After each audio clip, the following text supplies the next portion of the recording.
ကြီးတွေကိုစောင့်ရှောက်မဲ့သူတွေအတွက်စကားပြောတချို့ကိုမျှဝေပေးခြင်းပါတယ် Let's take a bath. ရေချိုးရအောင် Please brush your teeth. သွားတိုက်ပါ Let's change clothes. အဝတ်လဲရအောင် I will help you change. ငါကူလဲပေးမယ် Please sit down. ထိုင်ပါ Please stand up slowly. ဖြည်းဖြည်းမတ်တက်ရက်ပါ Don't move too fast. အရန်မြင်မြင်မသွားနဲ့ Is the room too cold? အခန့်အရန်အေးနေလား Is it too hot? အရန်ပူနေလား Do you want a blanket?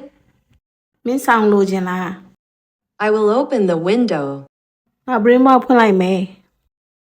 I will close the window. ငါဘရင်းမောက်ပိတ်လိုက်မယ် I'll clean the room. ငါအခန်းတန်ရှင်းလုပ်လိုက်မယ်